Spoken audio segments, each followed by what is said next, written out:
اور محترم نواز شریف صاحب نہ صرف سزا یافتہ ہیں، وہ عدالتی مفرور بھی ہیں. ان کا تو بیان شائع آپ کو دکھانا ہی نہیں چاہیے، کیونکہ وہ قانونی اور آئینی طور پر اس وقت تک جو ہے سزا یافتہ مفرور ہے الیکشن کمیشن کے. وہ کرتے ہیں. اگر یوسف رضا گیلانی کو سزا اور جو ہے نااہل بھی ہو سکتے ہیں، تو یہ الیکشن پابا سلاسل بھی ہوں سکیں یا وہ کر سکیں اس کو خانہ جنگی کروا دیں. وہ تو پہلے ہی رانا ثناء اللہ کہہ رہا ہے یا عمران خان ہوگا یا ہم ہوں گے. السلام علیکم ناظرین. امپورٹی سرکار جس طرح پاکستان کی عدلیہ اور معزز ججز کے خلاف سازش کر رہی ہے اور الیکشن سے فرار حاصل کرنے کے لیے جس طرح سپریم کورٹ کے فیصلے کو ماننے سے انکار کر رہی ہے، اس پر پیپلز پارٹی کے سردار لطیف کھوسہ نے روشنی ڈالی اور کہا کہ نواز شریف بھگوڑا مجرم ہے اور اس کے بیان کو میڈیا پر دکھانا ہی نہیں چاہیے تھا. اور انہوں نے مزید کہا کہ جو بھی سپریم کورٹ کے فیصلے کو نہیں مانے گا وہ غداری کا مرتکب ہوگا. آئیے ان کی گفتگو سنتے ہیں، پھر اس پر بات کرتے ہیں. اور محترم نواز شریف صاحب نہ صرف سزا یافتہ ہیں، وہ عدالتی مفرور بھی ہیں. ان کا تو بیان شائع آپ کو دکھانا ہی نہیں چاہیے، کیونکہ وہ قانونی اور آئینی طور پر اس وقت تک جو ہے سزا یافتہ مفرور ہے. 90 روز میں الیکشن کروانے کا کہا گیا، سپریم کورٹ نے آلریڈی فیصلہ دیا اور آپ نے یہ کہا کہ یہ تو صرف اور صرف ابھی ایک امپلیمنٹ کرنا ہے، فیصلہ پہلے آ چکا ہے، اس کیس میں اب آگے کچھ ہونا نہیں ہے. تو اگر ہونا نہیں ہے اسی کو امپلیمنٹ کرنا ہے اور الیکشن کمیشن نے اگر یہ ملتوی کیا ہے، تو کیا الیکشن کمیشن کے خلاف بھی کوئی کارروائی کر سکتا ہے؟ سپریم کورٹ کوئی حکم دے سکتا ہے؟ توہین عدالت کی کوئی کارروائی ہو سکتی ہے کہ آپ نے ہمارے آرڈر کو بائے نہیں کیا ہے؟ جی بالکل، آرٹیکل 204 میں یہ بالکل سپریم کورٹ کے یہ دائرہ اختیار میں ہے کہ وہ توہین عدالت میں ان 5 کو سزا کریں. اور آرٹیکل 190 میں درج ہے کہ سپریم کورٹ کے کسی فیصلے کو تمام ادارے پاکستان کے جو ہے اس کی معاونت کے پابند ہیں اور اس کو کریں گے.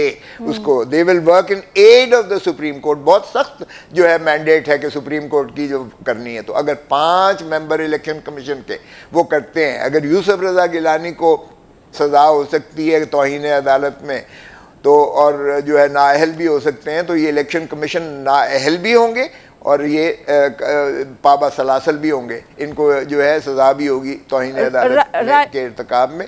ہاں البتہ یہ ڈالنے کی کوشش کریں گے حکومت پر، تو پھر حکومت کو بھی بیچ میں لپیٹ کے لے آئیں گے. حکومت کے پاس کیا کیا آپشنز ہیں آئینی قانونی کہ وہ راستہ اختیار کریں کہ جس کے اوپر الیکشن مزید ڈیلے ہو سکیں یا وہ کر سکیں اس کو؟ خانہ جنگی کروا دیں. وہ تو پہلے ہی رانا ثناء اللہ کہہ رہا ہے یا عمران خان ہوگا یا ہم ہوں گے. مجھے ضیاء الحق کے وہ لفظ یاد آ گئے جب لوگ کہا کرتے تھے ایک قبر ہے، یا بھٹو جائے گا یا ضیاء الحق جائے گا. تو اس نے بھٹو کو شہید کر کے قبر میں اتار دیا. اب رانا ثناء اللہ یہی کہہ رہا ہے کہ یا عمران خان ہوگا یا وہ. اور مریم بی بی فرما رہی ہیں کہ جب تک نواز شریف پوتر ہو کر دودھ کا دھلا ہو کر نہیں آ جاتا ہے اور عمران اندر نہیں ہو جاتا ہے، اس وقت تک الیکشن نہیں ہو سکتی. تو یہ تو پہلے ہی کہہ رہے ہیں کہ ہم نہیں مانیں گے، اور اب بھی انہوں نے صاف کہہ دیا، کھل کے کہہ دیا ہے کہ ہم الیکشن یہ سپریم کورٹ کے فیصلے پر عمل نہیں کریں گے. یہ بغاوت ہے، آئین سے بغاوت ہے، یہ ریاست سے بغاوت ہے. یہ پاکستان کی تباہی کی طرف پاکستان کو دھکیل رہے ہیں، خانہ جنگی کی طرف دھکیل رہے ہیں. آپ دیکھیں عوام کی اور مہنگائی کا الامان کوئی حال دیکھیں کیا ہو رہا ہے. آئی ایم ایف آپ کو دینے کو ٹرانچی دینے کو تیار نہیں ہے. آئی ایم ایف آپ پر شرطوں پر جو ہے آپ کی بچھاڑ کیے جا رہی ہے. آپ کی عوام کا جینا دو بھر ہو گیا ہے، اور یہاں ہم لگے ہوئے ہیں کہ جی 3 کا ہونا چاہیے، 3-2 ہے یا 4-3 ہے، یا یہ جو ہے فل کورٹ ہونا چاہیے. بھائی یہ عیاشی کون کہہ رہا ہے؟ یہ بحث تو بالکل میں سمجھتا ہوں سوائے اس کے کہ آپ کی نیت ہی نہیں ہے الیکشن کرانے کی اور آپ وہی الجھانا چاہتے ہیں. 97 میں انہوں نے یہی کیا تھا، سپریم کورٹ کا چڑھ دوڑے تھے، پہلے حملہ کر دیا تھا، پھر انہوں نے چمک کی ریٹ رکھی، پھر کوئٹہ میں آپریشن کیا جس نے، پھر انہوں نے جو ہے پشاور سے آپریشن کیا، پھر 2 لخت کی سپریم کورٹ کو، پھر سجاد علی شاہ کے خلاف سٹے کرا کے جو ہے عدالت کے چیف جسٹس کے اوپر دھڑا بندی بنا کر ایک سعید الزمان صدیقی کی جو ہے وہ ودیت میں انہوں نے اس کو چیف جسٹس سجاد علی شاہ کو جو ہے ڈارمنٹ کر کے اتار دیا. تو یہ اب بھی وہی سین ریپیٹ ہو رہا ہے. دیکھیں ہر ایک کی جج صاحبان جو ہیں جو سپریم کورٹ میں پہنچتے ہیں وہ یقیناً اپنی رائے رکھتے ہیں، وہ صاحب علم ہیں اور قانون پر ان کو دسترس ہوتی ہے. یقیناً ان کا اپنا نظریہ ہوتا ہے، اور یہ ہمیشہ ججز کے درمیان جب لارجر بینچز بنتے ہیں تو ان کا اپنا اختلاف بھی ان کے درمیان ہوتا ہے، یہ ایک نارمل فیچر ہے۔ جہاں تک تعلق ہے یہ کہ کیا چیف جسٹس صاحب کو اکیلے ہی یہ بینچ بنانے کا اختیار ہونا چاہیے اور سوو موٹو کا جو ہے کیا وہی اس چیز کا فیصلہ کریں، یا اوپر والے 2 3 4 5 سینئر ججز کی ایک بنائی جائے، ایک ٹیم بنائی جائے اور وہ ان چیز کا تعین کرے۔